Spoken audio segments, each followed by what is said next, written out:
ओम श्री गणेशाय नमः।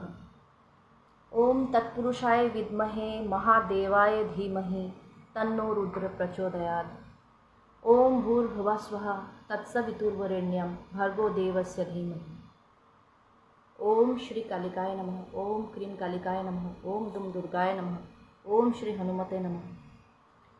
नमस्कार, मैं एंजेल होप शक्ति एथना। मैं शिवशक्तिक खूब ভাল পাওঁ আৰু আধ্যাত্মিক জগতখনত মই মোৰ খোজ পেলালো বহু বছৰৰ পূৰ্বে।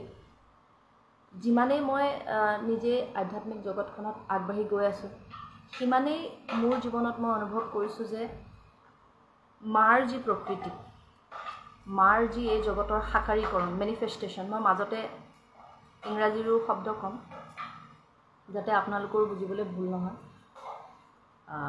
কিছুমান শব্দ কিছুমান শব্দ কেতিয়াবা অসমীয়া ব্যৱহাৰ নকৰি বেছিকৈ কিছুমান শব্দ থাকি যায়। সেইখিনিতে মই দুই এটা ইংৰাজী বা হিন্দী শব্দ সোমাব পাৰোঁ। আৰু আজিৰ ভিডিঅ'টো কৰোঁতে যদি কিবা ভুল ভ্ৰান্তি হয়, যিটো হোৱাই স্বাভাৱিক, মোৰ সীমিত জ্ঞানেৰে আপোনালোকে ক্ষমা কৰিব। মই প্ৰেক্টিচিং এষ্ট্ৰলজাৰ, মই প্ৰেক্টিছ কৰোঁ, মোৰ লাইচেঞ্চ আছে, কিন্তু শিকিও আছোঁ। আৰু মই প্ৰেক্টিচিং হিলিং প্ৰেক্টিশ্যনাৰ, তাতো মোৰ লাইচেঞ্চ আছে। মই পাঠ্যক্ৰম সম্পূৰ্ণ কৰিছোঁ আৰু বহুতকেইটা হিলিং মডেলিটি মই প্ৰেক্টিছ কৰোঁ। ৰেকি হিলিং কৰোঁ, টেৰ ৰিডিংছ কৰোঁ আৰু বহুকেইটা এনেকুৱা ধৰণৰ কানেক্টেড বিষয় আছে আধ্যাত্মিক, সেইখিনিও মই প্ৰেক্টিছ কৰোঁ। আজি মুখ্যতঃ আদি শক্তিৰ ওপৰত আলোচনা কৰিবলৈ আহিছোঁ। মই কোনো শিক্ষক নহয়, ময়ো আপোনালোকৰ দৰে শিকি আছোঁ আৰু শিকি যাওঁতে মই বিচাৰিছোঁ ময়ো শিকি থাকোঁ আৰু দুটামান কথা যিকেইটা মই জানো ময়ো সেইকেইটা আপোনালোকৰ লগত শ্বেয়াৰ কৰি গৈ থাকোঁ। কাৰণ এনেকৈ শিকিলেহে শিকাৰ প্ৰক্ৰিয়াটো আৰু বেছি সবল হয় বুলি মই ভাবোঁ। ঠিক তেনেকুৱা এটা উদ্দেশ্যৰে মই আহিছোঁ আজি, কাকো শিকাবলৈ নহয়, শ্বেয়াৰ কৰিবলৈ, আপোনালোকৰ লগত জ্ঞানৰ ভাগ বাতৰা কৰিবলৈ।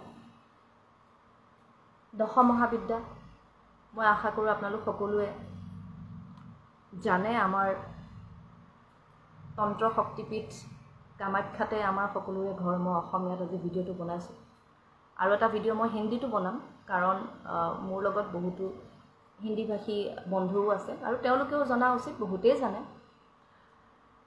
আজি দশ মহাবিদ্যাৰ কথা ক'ম আৰু দশ মহাবিদ্যা মন্ত্ৰেৰে মই আৰম্ভ কৰিছোঁ মোৰ ভিডিঅ'টো। কালী তাৰা মহাবিদ্যা ষোড়শী ভুৱনেশ্বৰী ভৈৰৱী ছিন্নমস্তিকা চ বিদ্যা ধূমাৱতী তথা বগলা সিদ্ধ বিদ্যা চ মাতঙ্গী কমলাত্মিকা एता दश महाविद्या सिद्ध विद्या प्रकीर्तितः। এইখিনিতে কোনোবা বন্ধু যদি অলৰেডি মোৰ লগত কানেক্টেড হৈছে, ভিডিঅ' চাই আছে, আপোনালোকে মোক জনাব যে মানে ভইচটো ক্লিয়াৰ আহিছেনে নাই।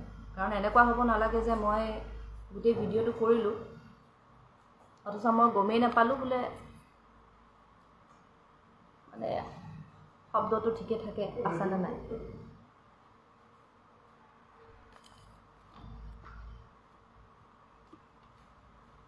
ইয়াত আমি গম পাইছোঁ যে আচলতে দশ মহাবিদ্যা কি। এতিয়া আমি যদি কওঁ যে দশ মহাবিদ্যা হৈছে 10 গৰাকী তান্ত্ৰিক দেৱীৰ এটা গোট সমূহ, আমাৰ হিন্দু মান্যতা মতে, যিয়ে নেকি ডিভাইন ফেমিনিন এনাৰ্জি, যাক আমি ক'ব পাৰোঁ সৰগী আমাৰ যি দৈবিক চেতনা, দৈবিক শক্তি, তাৰ প্ৰতিনিধিত্ব কৰে। আৰু অকল ডিভাইন ফেমিনিন এনাৰ্জি বা দৈবী স্ত্ৰী এনাৰ্জি, ডিভাইন ফেমিনিন বুলি ক'লে সুবিধা হ'ব, গতিকে মই সেইটো ক'ম যে ডিভাইন ফেমিনিন এনাৰ্জি আমাৰ দেৱীৰ শক্তি ৰিপ্ৰেজেণ্ট কৰে আৰু ইয়াৰ লগতে আমাৰ জ্ঞান আৰু বুদ্ধিকো প্ৰতিনিধিত্ব কৰে। এই 10টা ৰূপ হৈছে দেৱীৰ শক্তিৰ 10টা সাকাৰীকৰণ। সেই আদি শক্তিৰ 10টা বিভিন্ন ৰূপৰ সাকাৰীকৰণ। আৰু তেওঁলোকক কোৱা হয় যে আমাৰ আদি শক্তিৰ যি 5টা মেইন গুট আছে যেনেকৈ শ্ৰী দেৱী ভাগৱত পুৰাণৰ মতে মহাদেৱী বা আদি শক্তিক 5টা ৰূপত সাকাৰীকৃত কৰা হৈছে বাস্তৱত অৰ্থাৎ আমি যদি কওঁ যে 5টা ৰূপত মেনিফেষ্ট হৈছে আদি শক্তি বা মহাদেৱী এজ পাৰ দেৱী ভাগৱত পুৰাণ এওঁলোকক পঞ্চদেৱী বুলিও কোৱা হয় পঞ্চ প্ৰাকৃতি বুলিও কোৱা হয় সেয়া হৈছে দুৰ্গা বা পাৰ্বতী দ্বিতীয় হৈছে লক্ষ্মী তৃতীয় হৈছে Saraswati Welcome Charles, thank you for watching. I'll definitely make an English video for you. Now I am discussing about the 5 manifestations of the Adi Shakti or the eternal divine feminine. Durga, Parvati, দ্বিতীয়তে লক্ষ্মী তৃতীয়তে সৰস্বতী চতুৰ্থতে সাবিত্ৰী বা গায়ত্ৰী আৰু পঞ্চমতে হৈছে Radha okay the 5 manifestations the first is Durga or Parvati the second is Lakshmi the third one is Saraswati the fourth one is Savitri or Gayatri she is also called the